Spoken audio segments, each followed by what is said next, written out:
Sports Network YouTube channel and WoodwardSports.com. Good morning and welcome back to another episode of Woodward and Main Street, kicking off your Saturday Lions game day. Saturday. Very exciting. This is weird. It's very odd. I've never been in here on a Saturday. I didn't know this place existed. I mean, just disappears on a Saturday and pops back up on a Sunday, huh? Bam. Roast is hopping. Roast a coffee shop right there. Hopping. Cheers. Always on a Saturday Saturday's morning. a good coffee day. Yes, it is. I'm Gabrielle Dee Phillips. This is Matt Broder, Terry Foster, the Lions Insider Show of Woodward Sports Network, and I decided this morning to bring the Christmas energy since Terry has brought it every other day, and he left me hanging. So I got yelled at this morning, so I was not in the Christmas spirit, and I have to blow leaves after this show, so I'm not very happy today. yeah, not very Christmassy, blowing leaves in But next December. week, And we're talking leaves that fell from a tree, right? no. Like Joey Leaves 2 times. do not fall from a tree.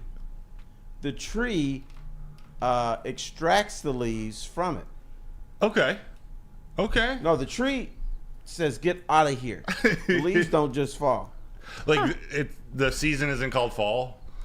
For It is that fall, reason. but the tree, it should be called get the hell away from me. Yeah. Because that's what the tree is doing. Okay. All right, good to Just know. wanted to correct you. Just a scientific lesson this morning. Yes, it's true. And Should if be you a look it professor. up, you'll find out that's the absolute truth. I'll believe you. I will believe you. Well, we have an exciting show today because there is an exciting game happening today. Yes. Lions play the Tonight? Broncos tonight. Yeah, 8 p.m. game. Prime time. Wow. Prime time. Who like would have Dion. thought flex to a primetime game? I feel like we've been talking about this one since the game got flexed. Yeah. Yeah, it's been on the schedule all year. Is to be determined. Denver Broncos started so bad this season, and we never thought that this was going to be the game until the last couple No. weeks. They've been creeping up. 6 wins out in 7 games.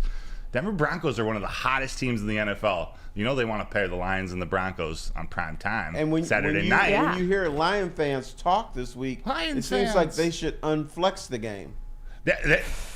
Right? Because the Lions suck so bad. It feels like we're the worst team in the NFL. Maybe From the what second everyone's worst. saying. Right. Everyone has been holding the Lions to very high expectations. So I think that when they kind of wavered, temporarily, hopefully We hope wavered. it's temporary, yeah. Yep. That the spirits have fallen, but you know, it's Christmas time. We're bringing the energy back up. The spirits Let's are going to go. be raised right now because the Broncos kind of started off their season like the Lions were looking last season, and that seems to be a big narrative, obviously going hand in hand with Dan Campbell going up against his previous mentor. So with these two narratives going on, I think there's going to be a lot of good storytelling happening tonight There is. on and off the field. When you look at teams that got off to rough starts this year, what they were all saying is, we want to become the Detroit Lions. Facts. Well, they had bad start last year. They finished 9-8. Now these teams are talking about, if the Lions can do it, so can we. And that's exactly what Sean Payton used earlier this season. We had Yeah, that's Parker crazy to Gabrielle, hear. beat writer for the Denver Post on Woodward Nights earlier this week, and he said just that. When they were, I believe it was it 0-5 or 1-5 maybe? Yeah. He used that same speech. He said, we got to treat the rest of the season like the Lions did last year. Let's go on a run. Let's turn this around. And it's almost picture perfect, the same as the Lions last year, which means crazy. we gotta make sure that we're that Carolina Panthers that they were to the Lions last year. Let's go in. Let's cut that streak down. It's a big game for the Broncos, so they're coming in ready to go. A big game for both teams because you have the Lions that are now having some contenders creep up behind them for the NFC North, and then you have the Broncos who are fighting for a playoff spot. So there's a lot on the line for both teams. But what team do you think has more on the line? Who is this game more important for? It's more important to the Detroit Lions. Really? For one reason, I live in Detroit. So that's the main reason. But you have to look at the Lions. The Lions are carrying caring for the league. The league wants them to do well. The networks want them to do well. Obviously, people here in Detroit want them to do well. So the Lions cannot fall on their face. There'll be too many people who look bad if that happens, and not just in Detroit. But, the Lions are more of a story than the Denver Broncos. If the Denver Broncos don't make it, who the hell cares? They do.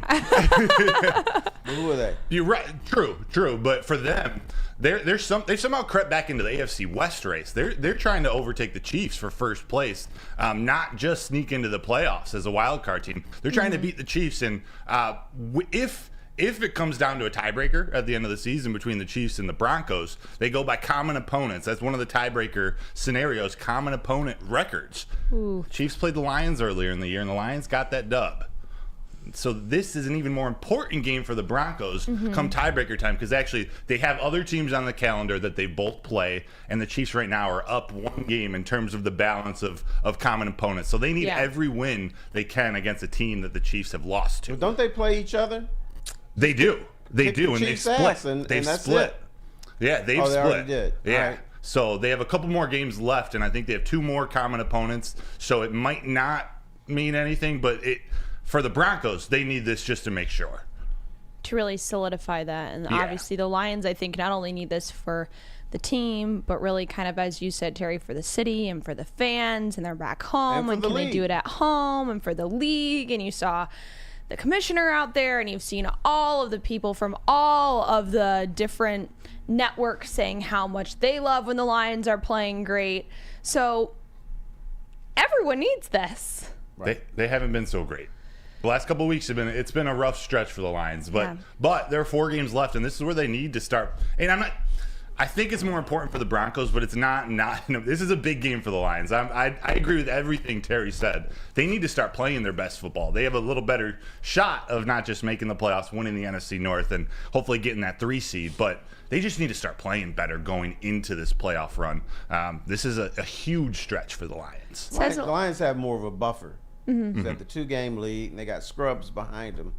So that's the deal. But the reason I said the Lions is because I think more people are invested in the Lions doing well. Yeah. Technically, you're correct. Denver, it's a more important game because they're in more of a struggle. But, the Lions have been a disaster for decades. The league has ignored them for decades. The fans here, their blood pressure has been high for decades because of the Lions. So why not one time? Hey, get the stuff right, make everybody happy, make everyone satisfied, and just act like a real team. Yes. Because they are a real football team. Yes. First time in my life. And I'm about to die, and I'm saying that. First time in my life. Oh my God, that's morbid. I'm old. I don't like that. Okay, Gabby, who's more likely to be here in 20 years, you or me? Let's all be here in 20 years. We're all going to be here, right here, talking about the Lions. Who has a better shot at being here in 3. 20 years? Better shot? I probably have a better shot than you, Terry. I don't want that to happen, though. I'm the next one to go. This is what This is what happens when he gets in a fight in the morning and he has to blow leaves in the afternoon. You're bringing all this negativity up into the studio, so I'm gonna need that to leave, please. I'd rather die than do those leaves. That's how much I want to do. But it's just the porch, so it's not that much. Yeah, it's not that bad. I can do that in like 3 minutes. Yeah, and you have plenty of time to get it done because the Lions don't play until 8 o'clock. That's right. Yeah, I'm going downtown a little bit early to have a little fun. There you go. As you should. Any spot that you're going to be stopping at that the people should know about? I never know where I'm going to go until I actually go. Okay. Right now, I don't have a spot. You like the Eastern Market hangout scene, I like going to the right? Eastern Market, but I don't like going there when the Lions play. Okay. It's too crowded. Fair. It's really busy. Does the Eastern Market get busier at Christmas time, do you think? It does. Yeah. They have like tomorrow they have a little festival where you can go get some wreaths and some little Christmas gifts and stuff. So yeah. Didn't know of course, that. Very nice. they always got beer down there. Beer. A great activity for a Lions off day. If you're not going to go down to the apple orchards like Terry does when the Lions are typically off, you can go down to Eastern Market and get yourself a wreath. But you know what the apple orchards did? And it's because of the Lions. Cider. The apple orchards have wine now and hard cider because they knew the Lion fans were coming in and they were tired of their kids. They'd have to come in and have a little stiff drink because the Lions were so bad. Yeah. Steven Stenberger in the chat says, I've been waiting 50 years. LFG, they're going to get it going now. Justin Station said he's already seen Broncos fans down at Eastern Market. So it's already starting to fill up. Already down there. Already? Already. That's 12 hours ahead of time. Farmer Zeke's. You go get some breakfast there. That's what it's called? No, Farmer Zeke's. Named after Well, no, Isaiah? no, Farmer. No, no, it's not. They changed the name. I think it's Farmer Frank now. Okay. You go down there and get some breakfast. But Eastern Market on Saturday, you go down there and get your fruit, vegetables, and all kinds of stuff. There we go. There we That's go. the place to be, and it's a place to be today because the Lions are playing on a Saturday night. They will be playing the Broncos at Ford Field. Stick with us. We're going to get into that matchup and all to look forward to tonight in the next segment. Woodward Sports' own Tom Mazaway and Sam Stick Day will be hosting our Lions postgame show after every Lions game all season long. Tune into the Woodward Sports YouTube channel for his hot off the press takes, game analysis, and Kool-Aid sipping celebrations. You won't want to miss it. Join Maz, Stick, and special guests each week immediately following every Lions game, exclusively on the WSN YouTube channel. Join Woodward Sports' own Jeff Iafrate, along with special WSN guests for the most anticipated Lions season in decades. Filled with different surprises and expert analysis. You're not going to want to miss out. Go to our Woodward Sports YouTube channel on Sundays and tune in live from 9:30 to 11:30 a.m. Welcome back. It is Lions game day, and we are on the corner of Woodward and Main Street. Gabrielle Dee Phillips, Matt Broder, Terry Foster on this great Saturday game day. The holiday season is upon us. Saturday football. Saturday NFL football. Wow. The Lions. You know, I'm sure the Lions have played on a Saturday. I think they played on a Saturday afternoon. But as far as Saturday night, here's my favorite word. Never. Never. There it is. There it is. I tried to set you up for that one. You got that one. I think they played a late Saturday afternoon, and it morphed into night, but they haven't been a primetime game on Saturday ever. Ever. We're going to get into the strength on weakness here, talking about the Lions playing the Broncos and kind of what to expect out on the field and what needs to happen for this thing to go the Lions' way. So let's kick it off. I want to talk about the Lions' run game and the Broncos' defense kind of being unable to stop the run successfully up until this point, that being kind of their biggest weakness on defense. What do you think the key to success is here? How much do you want to see the Lions run the ball? Attack that. They got to attack that run game. It is the Broncos' weakness, and they have a lot of good things about their defense, but it's not their run game. It's not that defensive line. They don't do the best at defending the run, and that's when the Lions are on. That is their bread and butter. That's what they need to start with. It sets up everything. It sets up Jared Goff's play action. It sets up everything they want to do in the offense. If they can get it going with David Montgomery and Jahmyr Gibbs early, that's definitely a key to the game. You got to just attack it. But how do you want to see them balance that with JMO today? I want to see 6 or 7 touches for JMO today. Okay. Minimum. All this, oh, JMO's working into the system and all this stuff. Let's see it. You've got a weapon. You got a nuclear weapon that you don't use. But you're threatening, hey, we're going to use it. You better be careful or else we're going to use it. Well, damn, use the man. Stop threatening it. Blow up the city. Do what you got to do. Let's see what he can do. We know what he can do. What's the dude? He's got 5 touches and 4 touchdowns or whatever. I mean, his touchdown rate is pretty high. So I'm tired of all this. Well, you know, we can't do this. You know, the defense cannot stop him. There's nobody that can keep up with this man. Speed kills. It does. And instead, what I think, instead of using his speed to get him the ball on some of these deep routes, you need to get him the ball so he can use his speed. Find any way to just get the ball in his hands close to the line of scrimmage as a running back, something. The end around against the Saints, that worked. You can't just do end arounds, but you just got to find a way to get the ball in his hands. Why not? You can just do end arounds if you want. Well, I'll take anything to get You're the not ball in running his him hands. off tackle. Right, I'll take anything to get the ball in his hands, but we've seen the end around the last couple games. That's like the only thing they've tried with him. They just got to get more creative, find a way to get him the ball any way possible. I know Ben Johnson's smart enough to do that. So do you believe that he is the player that has the most potential to step up in this game? Or is there someone else that you think might be that I'm going to say star? David Montgomery. Okay. Because this could be one of those games if Denver proves they can't stop the run against the Lions today. The Lions linemen may just say, hey, coach, We're running this thing down their throat. We know that it's coming. They know that we know it's coming, but we're still going to do it anyway. Yes. Yes. You guys remember Vince Lombardi? Oh yeah, he's pretty popular. Familiar Vince name. Lombardi in the Stone Age of the NFL, he had this little slant play. He said he would run it like 8 or 9 times in a row. And if you can't stop something, why go away from it?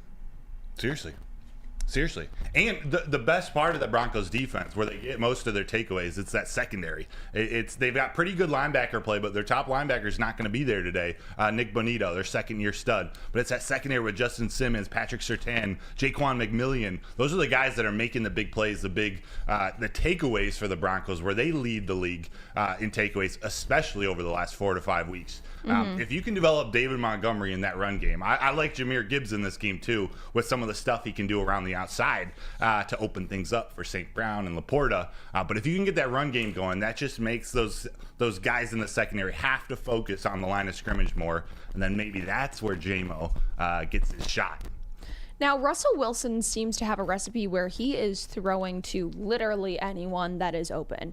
He had, I think, there was 10 different receivers in his last game that caught a ball. Now, where can the Lions learn from that? Because I feel like we see the typical Sam Laporta, Amon-Ra St. Brown recipe going on here. If there was somebody that you would like him to throw to more in this game, who would it be? J-Mo.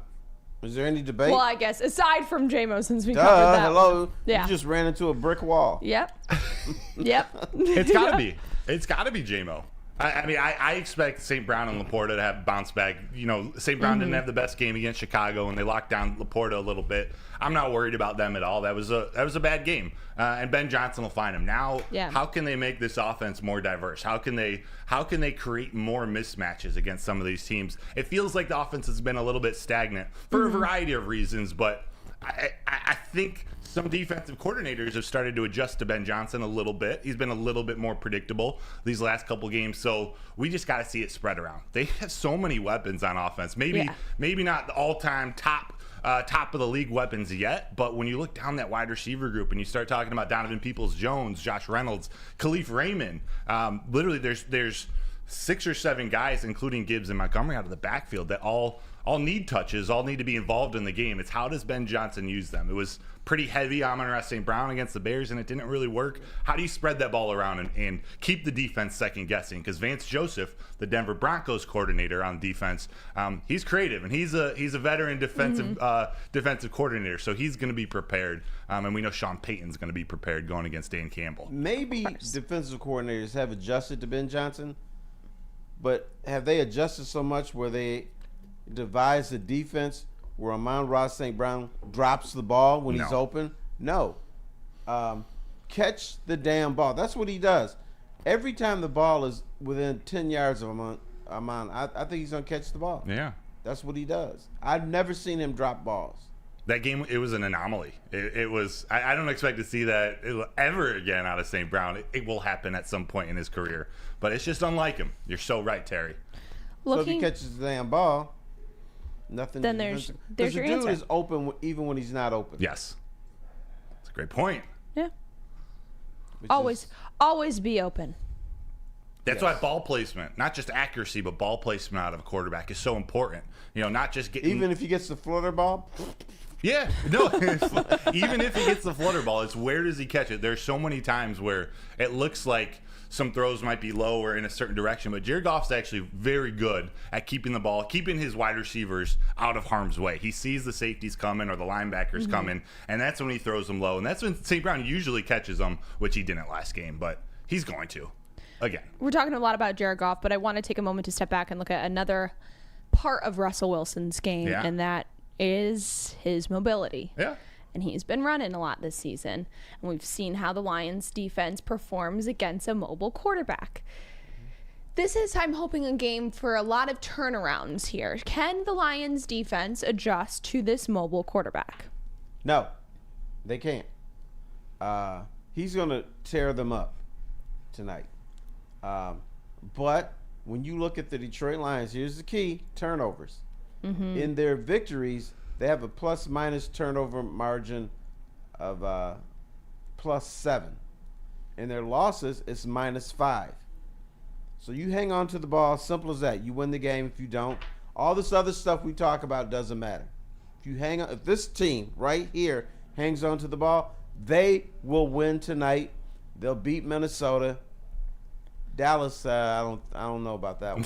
a little tougher against Dallas. But no, Russ is sort of everything that the Lions struggle with all in one. And like Detroit Steve said, he's not 2015 Russ. He still has the mobility available. They're a little bit more conservative with him this year. They sort of unleash him at the end of the halves, or in big moments. But he has that ability. He's Russell Wilson. He's a veteran. Did he win a Super Bowl? I think he's a Super Bowl winner, or he's at least been there a couple times.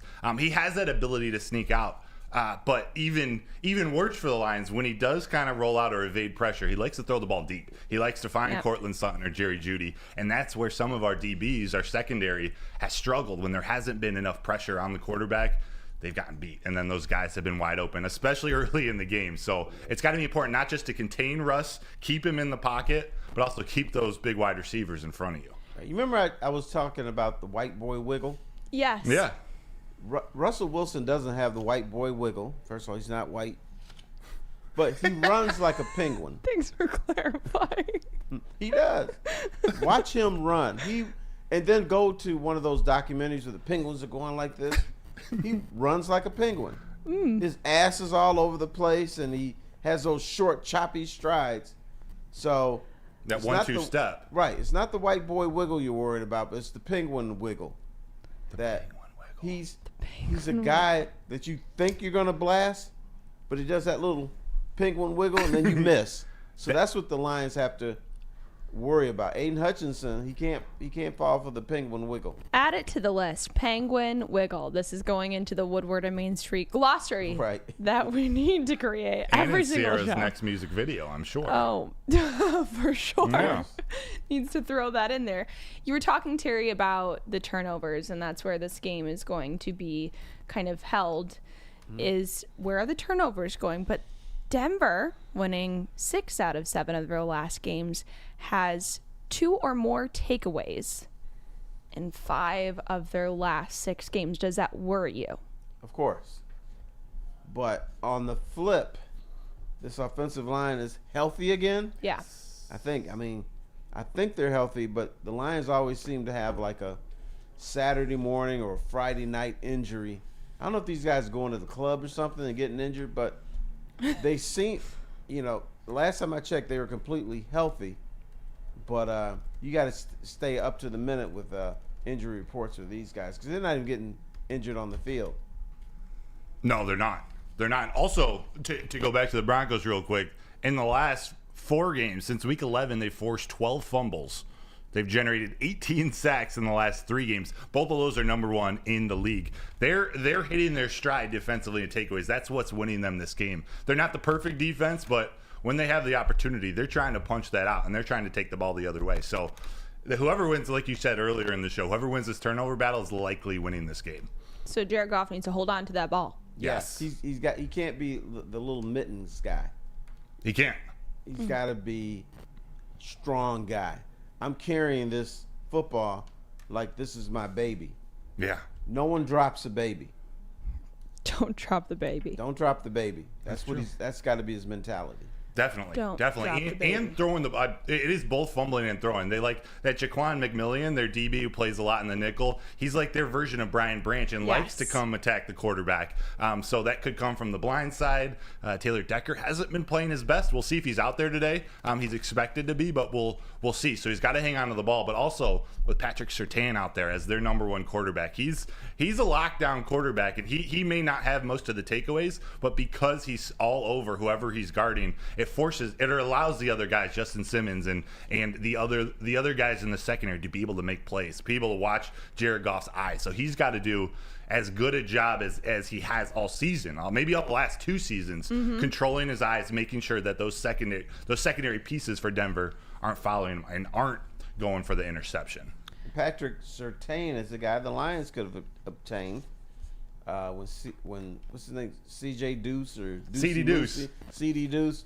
When he got injured, there was talk about Surtain, but my understanding is that Kansas City at that time was struggling and they wanted to sell, they changed their mind and said, "No, we're not selling now. We're going to try to hang in there." So they kept Patrick Surtain, but he could have been a Detroit Lion if they had a different mindset. It's looking like a smart move for Denver. But They went on a run. we have to talk about the fact that last show, I believe we had mentioned that CD Deuce was going to be coming back to the Lions, and we were like, okay, is he coming back? Is this about music coming and dropping? And then this week it was confirmed by Dan Campbell and by CD Deuce himself on his social media, which he called out the people that have helped him back, his trainers and the PTs that he was working with, that he's coming back. I don't think we should give him the honor of calling him CD Deuce. Wasn't this the guy that introduced the ski mask for us? The ski mask is when stuff started to change. Yeah, that was a rough Seattle game. That was not the best prop to introduce, but I don't know. He brings a little aggression to this team, a little Which has been swagger. missing. Yeah, it has. But you're right. We'll see. We'll see when he comes back. It'll be in the next couple of weeks. Hopefully we get him for what do you think is the earliest he comes back? I think the earliest is that Cowboys game. Yeah. I'm sort of feeling like, and maybe he plays a couple snaps or a couple series in that Cowboys game. I'm sort of thinking that Minnesota Vikings game to end the season will probably be it. But they definitely want to try to get his legs under him before the playoffs, assuming they make the playoffs. That's the goal.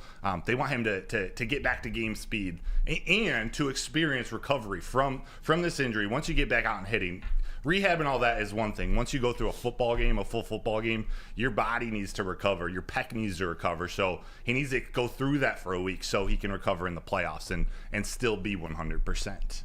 Another addition that the Lions added to their team in this past offseason, or kind of as the season had started, Teddy Bridgewater, who has now said that he's going to be retiring after this year. Teddy! And that he is going to coach high school football. Good for him. Yeah, so that just recently came out. Dave Burkett did an article on that I thought he has was going to coach Jared Goff. Twitter this morning. He is coaching Jared Goff. And J-Mo and Hendon Hooker and David Blau. Teddy Bridgewater's an asset to this team. But hearing how he speaks, and especially when he joined the Lions and how he knew his role in this room, I think he probably also knows like when it's his time to say, okay, I think I've done my job here. And he has taught a lot of people on this team, and that's why he was brought in, and clearly he was doing his job successfully and hasn't been talked about negatively by the coaching staff or anything about his attitude. So He's a you man. think that would carry over into, it totally makes sense to me that he wants to coach kids in football. Teddy Bridgewater is what we call in the industry a professional. Yeah. So he doesn't. I mean, he's been a backup most of his career. He doesn't create waves. He just, this is what you want me to do? Okay, I'm good. I'm gonna do it. And he's fun. He's got a great personality. He's one of the funniest guys in the locker room. He's just this calm veteran. Like, he seems older, but he acts younger. It's a really good vibe he brings to the team. And we forget the last time the Denver Broncos and the Lions played, they won 38-10, and guess who their quarterback was? Teddy Bridgewater. Last time they played in 2021, Bridgewater, I think he had a pretty good game too, but they beat the Lions 38-10. Hopefully, Teddy Two Gloves brings a little bit of that energy, a little bit of that good luck to the Lions this time. Way to bring this segment full circle, Matt. That was fantastic. I do what I can. Man, oh man. Well, we'll let this segment end there. We're going to get into Dan Campbell and what this game could mean to him up next. So stick with us, and we'll be back in the next segment. Brace yourselves, Detroit. As the sun begins to set, two of Woodward Sports' brightest young stars will be taking the mic for a brand new show. Woodward Nights with Broder and Broder. The dog days in Detroit are over, and the boys are unleashed. Join in on the banter and hop on the bandwagon of the #1 night show on the internet. Tune into the Woodward Sports YouTube channel every weeknight from 8 to 10 p.m. Woodward Nights with Broder and Broder. Now, coming to Woodward Sports, Woodward and Main Street, the Woodward Sports Network Detroit Lions show. Let's go! Catch Gabrielle Dee Phillips, Matt Broder, and Terry Foster for all the latest news on your Detroit Lions every week. Only on the Woodward Sports Network YouTube channel and woodwardsports.com. Welcome back. It is Lions game day, a Saturday. Everyone, check your calendars. It is a Saturday. It is not a Sunday. We are here to kick off your Lions game day as always, and then we're going to be back on Tuesday to recap this game. So come back around. Maybe we'll be recapping a Lions win. I have to say it because when I don't say it, they have lost. Must. So it is always much better to cover a Lions win than it is to cover a Lions loss. So come back around on Tuesday and we'll see what we'll be covering. And that's what you're going to do. The Lions are going to win this game. I know you have a lot to get into about that. We're going to save that for the last segment, though. But how about this comment real quick from Vincent Ellison, just to go back to Teddy Gloves real fast. That would be poetry from Teddy Two Gloves to start the last game of the season against the Vikings, which maybe if the Lions have clinched their playoffs positioning, maybe Teddy gets that start. We'll see. Be interesting. That's the team that drafted him. Or if Jared Goff continues to suck, he might be starting that last game. Yeah, maybe. We're starting the controversy, but that's a possibility too. Yeah, I feel like that's a big leap. Poke but the bear. Why not, Terry? Ruffle some feathers. Stir it. Sample size. This is Woodward at Main Street, your Lions Insider Show, brought to you by Les Stanford. So thank you to Les Stanford for making this show possible and every Woodward at Main Street show possible. Ding! Les Stanford in the red. Perfect for the holiday season. But we're going to get into a little matchup today. We were talking about strength and weaknesses with this matchup, but we're going to now get into the key matchup, which I think is going to be the main narrative around tonight's game.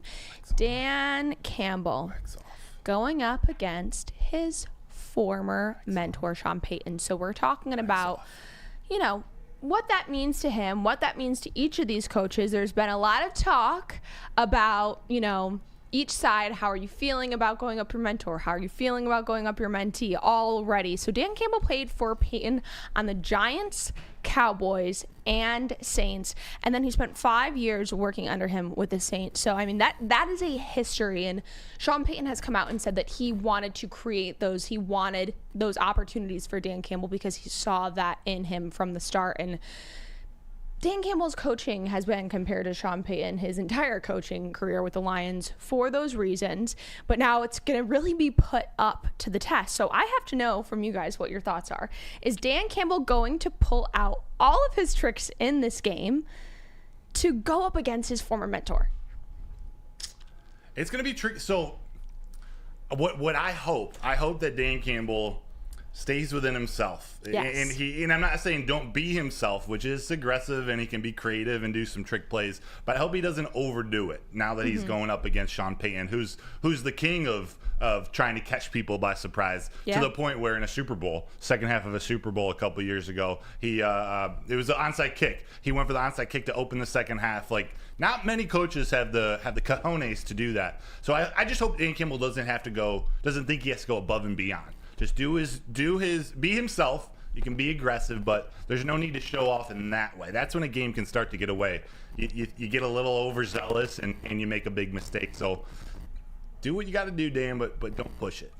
Yeah, don't try to out Sean Payton. Payton. Well said. That was it. And that's what he must do. Now, I'm not saying be totally conservative, but continue to go by your gut. Don't think about who you're coaching against.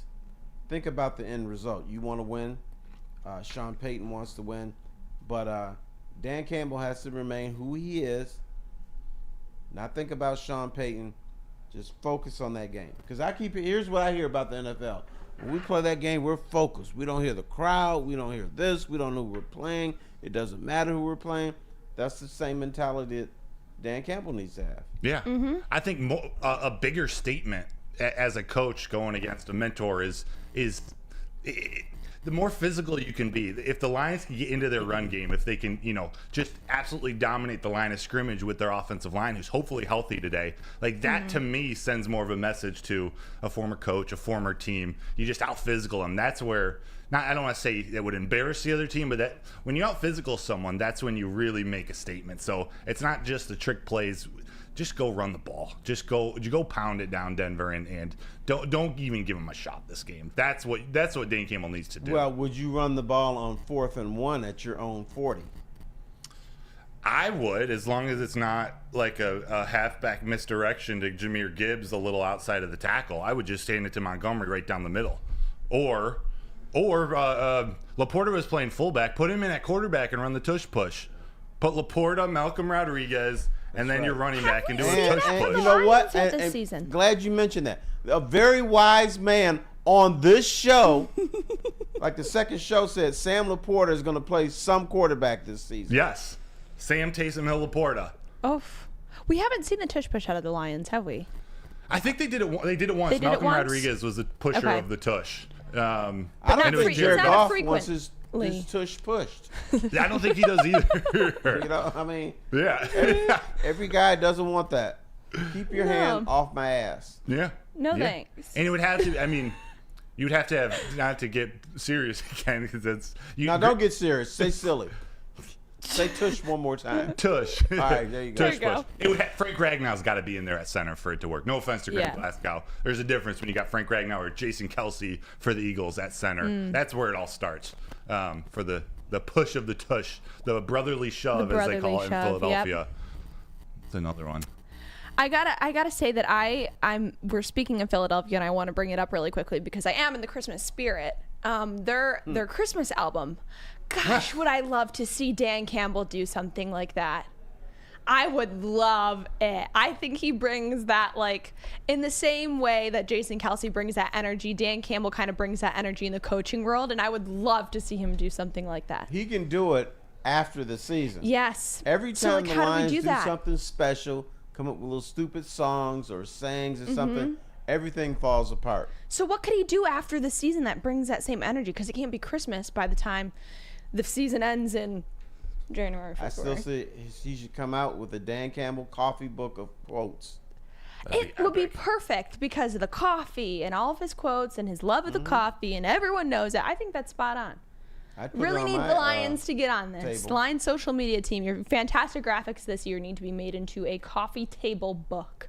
That's right. I'm gonna tell you though, after the season, they gotta be about the business for the rest of the season. They're close, and I believe he has been. I think he's really buckled. Yeah. He's buckled down this season with the sayings and with the talk. It's not been so much as the season has gone on. We've seen a ton of growth and maturity, just confidence in Dan Campbell. I'm sure he's got that behind closed doors, or the stuff that we don't see. He's still goofy and he's got his sayings, but he seems so much more seasoned up at the podium when he's getting his press conferences. So, yeah, he's still Dan Campbell, but you're right. I just want they have an opportunity right now, right in front of them. No need to mess that up. But you know what?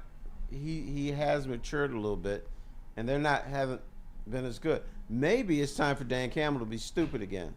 Say something dumb or has us cracking up. Maybe it's time. Maybe that loosens his team up. I don't know. Maybe. I don't know. But my next question is, how much do you think, we've kind of gotten into this, but I want to dive in. How much do you think Sean Payton is going to be able to predict Dan Campbell's next move? Because it might be looking a little bit like looking in the mirror. How much do you think he's going to be ahead of Dan Campbell in this, or if at all? I don't think he's going to be able to, because Dan Campbell's just goofy. He is not predictable. His unpredictability is his predictability. But even when you're unpredictable, you can't predict what you're going to do. It just gets all crazy. Yeah. So, and Sean Payton is the same way. I don't think Dan Campbell's going to be able to lock him down either and figure out what he's going to do, because when you're unpredictable, you just don't know what's happening. You're like, okay, what's going on here? Yeah, that's true. I don't necessarily think he's going to be able to predict Dan Campbell too. If he's going to predict something, or if there's an area where Sean Payton will win, for lack of a better term, it's when the Lions are on defense, where Aaron Glenn relies a lot on not necessarily the most creative schemes, a lot of man coverage. Sean Payton is going to try to outduel that defense. Ben Johnson, we hope, is still ahead of Sean Payton and Vance Joseph for the Denver Broncos. Yeah. Running the offense. So I think it's more, how can Russell Wilson, as a veteran, how can that offense, outduel, surprise that Lions defense, versus knowing what they're going to do on the offensive end. Let me put it this way. If Sean Payton out-schemes Dan Campbell, it's already happened. He's figured out a way to shut down that running game. He's figured out a way to get to Jared Goff. He's figured out a way to exploit that defense.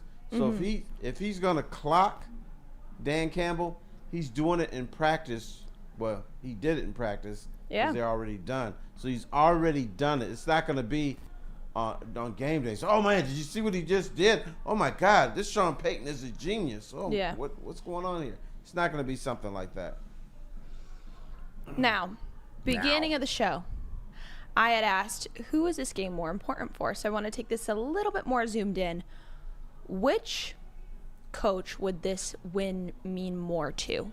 Who has a more important need for a win here as a coach? Sean Payton has a resume. Dan Campbell does not. So Dan Campbell doesn't want to be the guy that ignited the Lions only to watch them fizzle at the end of the season. So I think this means way more to Dan Campbell, because even though when Sean Payton was a disaster in Denver, I mean, the narrative was he's still a great coach. Nobody's calling Dan Campbell a great coach yet. So I think, Dan Campbell, it means more to him than Sean Payton. Yeah. Matt, I agree, and I'll keep it quick. And this is not what Dan Campbell's thinking, but this is a win that goes towards that Coach of the Year race. This is another notch to add to his resume for this season, and also you're going up against your mentor. Like it's there's a little more. You want to beat him a little more. At the same time, Sean Payton doesn't want to lose. So a little bit of both, but I think it is Dan Campbell for every reason Terry said. And we're going to get into if Dan Campbell is able to pull out the win against his mentor in the next second. Our score predictions, pessimistic, optimistic. And Terry's got to lay down the law here about this Lions score. So stick with us. This is Woodward and Main Street, brought to you by Les Stanford. Join Woodward Sports' own Jeff Iafrate, along with special WSN guests for the most anticipated Lions season in decades. Filled with different surprises and expert analysis. You're not going to want to miss out. Go to our Woodward Sports YouTube channel on Sundays and tune in live from 9:30 to 11:30 a.m. Woodward Sports' own Tom Mazaway and Sam Stick Day will be hosting our Lions postgame show after every Lions game all season long. Tune into the Woodward Sports YouTube channel for his hot off the press takes, game analysis, and Kool-Aid sipping celebrations. You won't want to miss it. Join Maz, Stick, and special guests each week immediately following every Lions game, exclusively on the WSN YouTube channel. Welcome back. This is Woodward and Main Street, brought to you by Les Stanford. We are your Lions Insider Show here on Woodward Sports Network. I'm Gabrielle Dee Phillips. Alongside me, as always, Matt Broder. Hello. Terry Foster to kick off your game day morning. And to wrap up our show, as we always do, we get into a little optimistic, a little pessimistic Lions game score prediction. So we're going to dive right in because we have a lot to cover. Start with the negative, the pessimistic. Matt, what is your pessimistic for this game? My pessimistic is this is a must-win game for the Broncos. They're not only the hottest team in the league. The things they're doing to become the hottest team in the league are the reasons why the Lions have struggled the last 4 weeks, most specifically turnovers and takeaways. So they're going to come in not just focused, but ready to try to ready to spoil the Lions, just like Carolina last year. I guess the Lions are we're hoping they're more like the Carolina last year. They're coming to hope to spoil Lions the parade and sneak into the playoffs, maybe in that number one seed in the AFC West. Mine is you can't get your hands on the Penguin. And if Russell Wilson is able to create time, he's not only going to run, but he's going to throw deep on the Lions and devastate them. But once again, if you can get that penguin wiggle and get it down onto the ground, then the Lions are going to be in good shape. I dig it. What about you, Gabby? My pessimistic is that Denver wins the coin toss and they decide to start with the ball. Oh, boy. And we have an appearance of what has happened in several of the last Lions games where Denver runs the ball all the way down the field and there is not a single defensive stop. That'd be a problem. Yeah, we've seen too much of that this year. Yeah. The opening drive, and then what that does, it quiets the stadium a little bit. Matthew can hear himself think, and that's not good. No. I if you didn't fix it before, please tell me that you have fixed it now. If they take the ball, please prove to everyone that you made defensive adjustments for this. Please, I'm begging. Don't let this pessimism come true. Whatever you say. We'll see. I don't know. No, it's true. On Woodward Nights last night, we do our pregame show, and my number one key to victory was it was winning the opening drive. So if Denver gets the ball, if they choose to receive, or if we defer and they choose to receive, you got to go. You have to stop them. They can't even get 3 points on the board. And if you get the ball, if you decide to put it in the hands of your offense, since they've struggled these last couple weeks, that offense has got to go down the field and score 3 points or 7 points. Just win that opening drive. When was the last time that the Lions had a statement opening drive? The Saints. Although, was it on? Did they stop the Saints first and then go score a point? They had a big first 7 minutes of the game against the Saints was huge. Then they fall asleep. Right. That's really been it. But the Bears twice, the Packers, they've just marched down the field. I think there's been a 40-plus yard pass on the opening drive each time, or 30-plus hit DJ. That can't happen to Cortland Sutton. That's their deep threat. No. Marvin Mims, their third stringer, their slot guy. He's quick. He's one who can sneak by the defense. You know, something must be going on in that dressing room we don't know about. They stink at the beginning of the games, and they stink at the beginning of the third quarter. Yep. So I don't know what's going on, but the motivational speeches must not be good. The game planning must be suspect, because, you know, the first drive is your first 15 scripted plays. Yeah. So, and then you go into whatever we're calling whatever. So the Lions are not good in that situation. And we must not forget, they stink on offense, too, at the beginning of games. Yeah. We always look at, well, you know, the other team with the opening drive and everything. Well, I see the Lions going 3 and out a lot at the beginning of the games, too. So it's a twofold thing that's going on with this team. Without a doubt, win the opening drive. They have to. They have to. They have to make a statement early. Yeah, they dominate. Their best stretch in the Bears game last week was 6-7 minutes to go in the second quarter. That's when they went out. That's when their offense was clicking. And it seemed like they ran the playbook, or defer to the second half, get the ball, try to score before the second half. They ran it perfectly, but then they came out and it was like a completely different team in the third quarter. To carry your spot on, they got to figure out what's going on in that locker room, so they come out in the first and the third hot. That might be our collective pessimism for the game, is this third quarter. Yeah, yeah. And this is we're now into the fourth quarter of the season, so hopefully the third quarter struck. You know what? Great. The third quarter was actually the worst part of the last That's 4 right. games. They just like to be consistent, if anything. Holy. Losing on Thanksgiving and playing poorly in the third quarter, whether it be the season or the game. Wow. Big 4 games coming up. Truly. Now let's get to the optimistic. We've gotten our negativity out of the air. Terry, you want to start off with your optimistic for today? Optimistic is that Denver stinks. Their run defense stinks. And the Lions, I know we want to get James on the ball, but the Lions can pound the rock. The Lions can control the clock. The Lions can keep Russell off the field. And Great rhyme there, Terry. you know, I'm a rapper. Pound the rock, control the clock. It's true, though. Keeping Russell off the field, Denver's a lot like Detroit in the sense they want to get into their run game. They want to use play. Russ is one of the best, if not ahead of Jared Goff, is one of the best play action quarterbacks in the league. Like almost a 120 quarterback rating out of play action. So they want to ground and pound until they have their moments to take a shot, just like the Lions. And Russ can sling it down the field. So they pick their moments. They want to get to Javonte Williams and Samaje Perine, their running back. So Terry, you're right. Got to shut down their run game, and on the Lions side, establish theirs. Use Montgomery and Gibbs and just get off to a hot start. Their offensive line should be healthy today, so there's no excuse.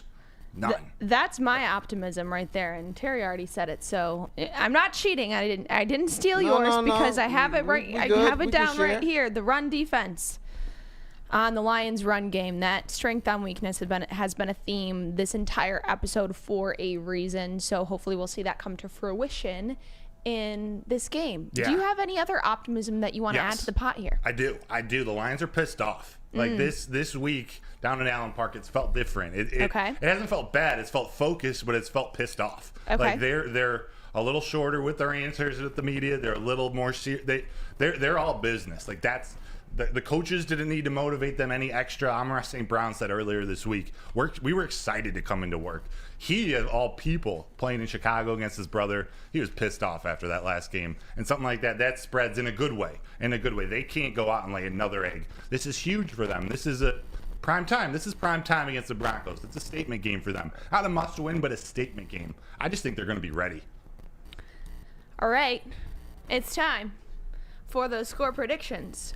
Drum roll, please. Boom. There she goes, drumline. It's Nick Cannon. Ba-doo! All right, Lions versus Broncos score predictions for Woodward and Main Street. I will kick it off. I'm going with the Lions win 23-21. The mentee conquers the mentor. Matt? Yes? You want me to react to yours or just share mine? You can share yours. 24-18. This is I usually seem to pick a little more higher offensive game. Terry's taking that on today. But I think 24-18, I think they are going to establish that run game. So the clock's going to be winding down. They're not going to score as much. And I think the Broncos are going to be playing from behind. So they're going to need, near the end of the game, they're going to need a 2-point conversion, which they're going to complete to Cortland Sutton to get 18. Hopefully we'll see Sutton stop Sutton. I hope this so. Game. Sutton on Sutton crime. Terry. Every time the city of Detroit goes ape shit over the Detroit Lions, they respond and rebound and play well. This will happen again. Now, the only bad part is the Lions are not going to be able to stop Denver. It's going to be a shootout. I'm predicting that Jared Goff hangs on to the ball better. He may have 1 or 2 turnovers, but won't be 3 or 4 or something. And they're going to be ripping up and down the field. So they're going to burn up that carpet at Ford Field. Now I have to go back. This is a carryover to my prediction that the Bears would beat the Lions. I just thought last week was a perfect time for this town to get an enema. They needed, they needed to vent. They had to get upset, and they had to understand how the NFL works. So this happened this week. The fans went nuts. Jared Goff should be rolled out of town. The Lions won't win another game. Blah, blah, blah. And so that's when the Lions respond the most. That's when they show you, the fans, how stupid they are. Yeah. And I think this is what's going to happen again. Shootout. Shootout I would love to see it. from an enema.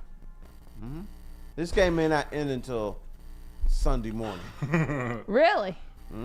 All right. Well, we're gonna test that theory now. Matt, coming at you with the question of every show. Is this the game where we see the Lions play a complete game?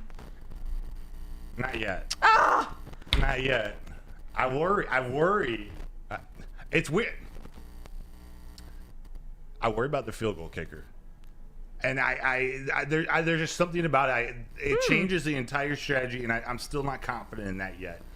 They have some things they got to clean up on offense and defense too. But man, in a couple of our losses this year, it started with a missed extra point earlier in the game. We need to figure out what to do. It's like we can only kick them between 30 and 40 yards. If it's over 40 or under 30 yards, who knows where that ball is going?